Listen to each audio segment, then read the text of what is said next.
Hello, my lovely friends. Welcome to another Lissa video out here in the beautiful sunshine. Oh, it's such a beautiful day. I hope you're having a wonderful day too. Today's video, let's chat about raw on a budget and how to save a little money and still make it work.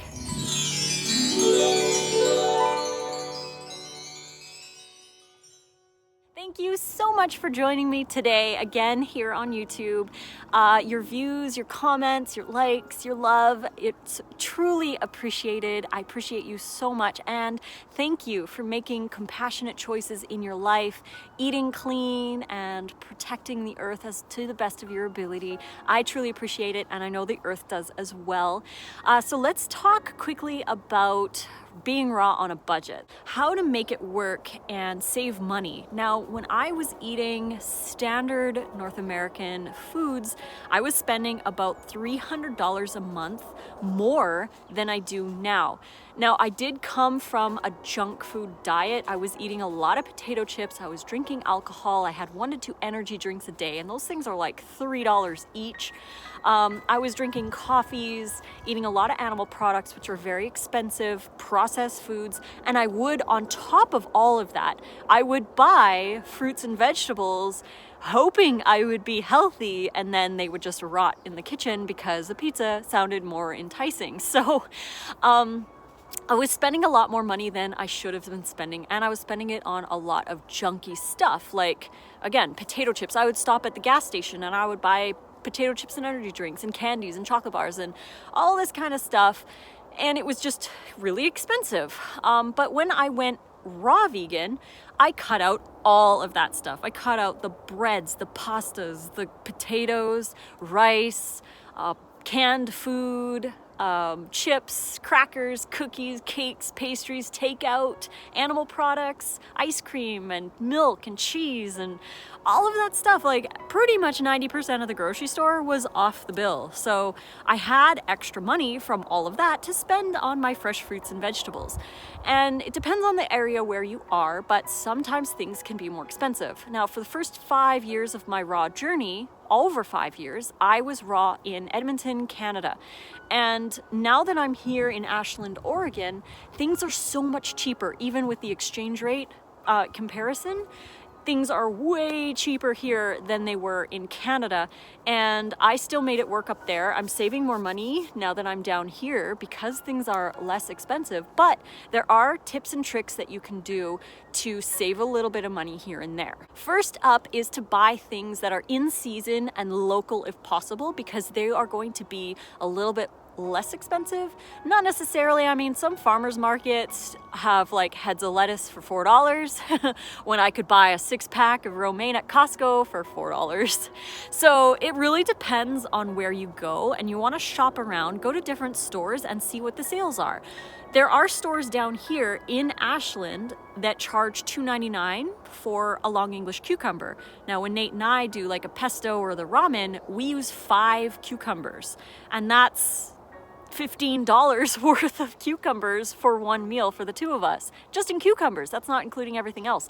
But if we drive about 15 minutes into Medford, Oregon, and we go to Winco, then we can find cucumbers that are better quality for 98 cents. So it really depends on where you're shopping. You can shop around, and also depends on if you eat organic or not. The cucumbers, either $2.99 or 98 cents, are both non-organic, so it just depends on the area where you live, and if you can go somewhere else to find things a little bit cheaper, that might be worth it for you. It is for us, for example, because $15 compared to $5 for cucumbers for the ramen is a huge difference. That $10 can buy, it can make 3 ramen dishes, 3 times more cucumbers than if we bought them here in town. Plus, the cucumbers in Medford that are cheaper are bigger, they're better, so I get more calories for my dollar.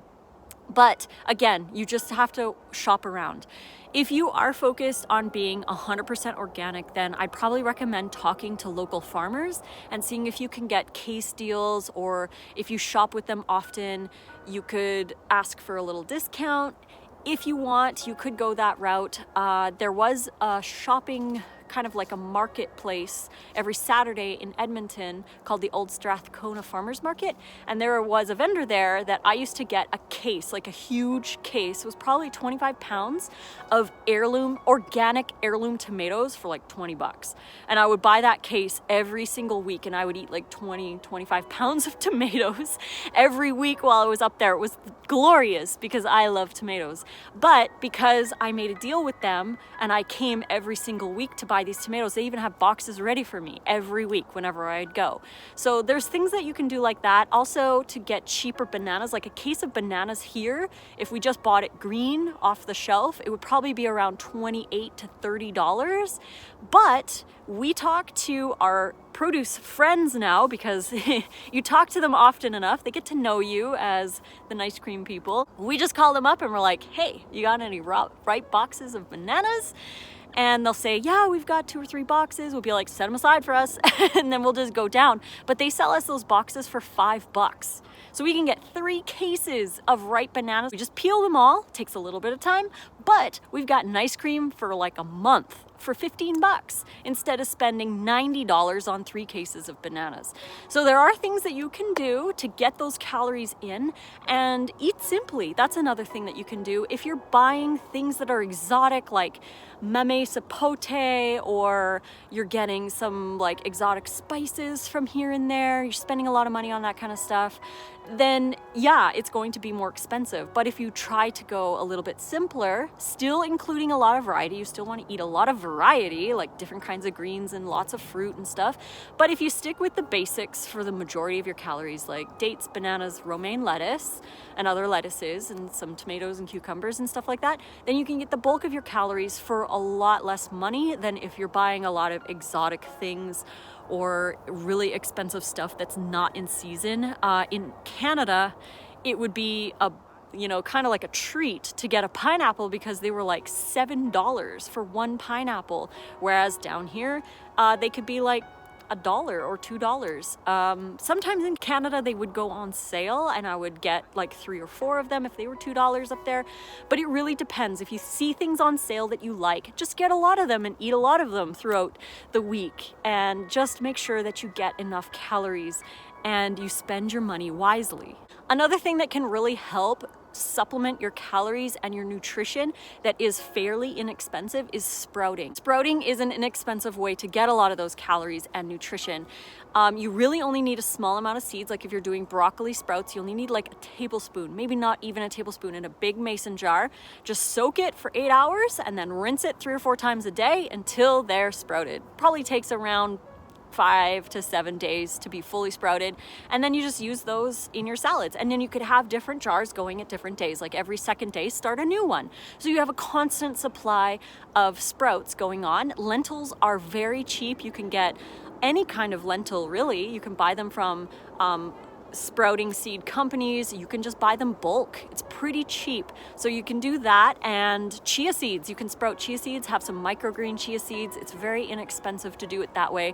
So if you want to supplement your calories but you don't have a lot of money, it might be a good idea to invest in some seeds, and then you'll have a lot of calories in the long term, because it is a little bit of an initial investment to buy the seeds, but you can buy them in smaller amounts too if you are strapped for cash. But they last a long time, and they are packed with nutrition. Then there's the obvious, grow your own if you're able to. You can get pots, you can grow them in windowsills, you can grow them anywhere where there's a little bit of sun and a warm environment. That can help. You can grow a ton of lettuce. I had a tower garden when I was in Edmonton, and I grew lettuce on there. I grew basil and some strawberries. So that's a possibility too. If you don't have as much money, you can invest in the seeds and just grow your own on your balcony, or if you have some land that you could cultivate and make a little garden, then that's a great way to save money as well. But you can also regrow a lot of stuff. Like, I'll just use an example of celery and lettuce.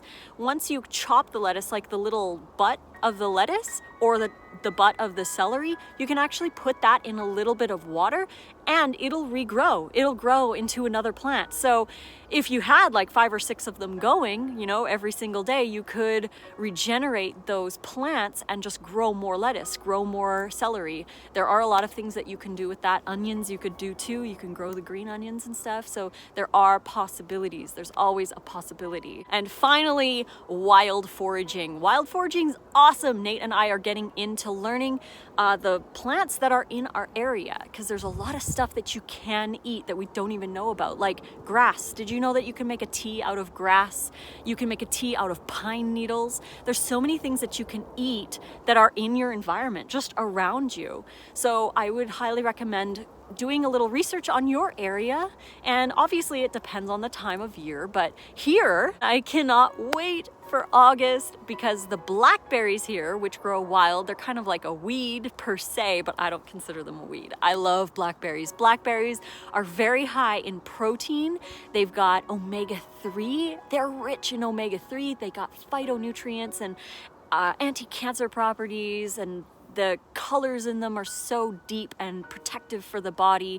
Vitamin C and all the good stuff is in these blackberries, and they grow wild all over the place here. So I want to pick a lot of those and basically live on blackberries this summer. But we're going to pick a lot as well and freeze them so that we have them through the winter. That's another thing that you can do. You can wild forage and freeze some of your food and keep it there with you so that it can supplement you in times of winter. So I do hope this video helped you guys out a little bit. If you liked it, please click like, subscribe to my channel to get notifications for more. You can find all of our raw vegan recipe books right here.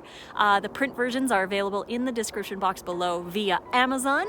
You can find me on Instagram, TikTok, and Twitter at Raw Food Romance, on Facebook, Lissa's Raw Food Romance, and on Snapchat, Lissa Raw Vegan. So until the next video, guys, mwah, fruit on.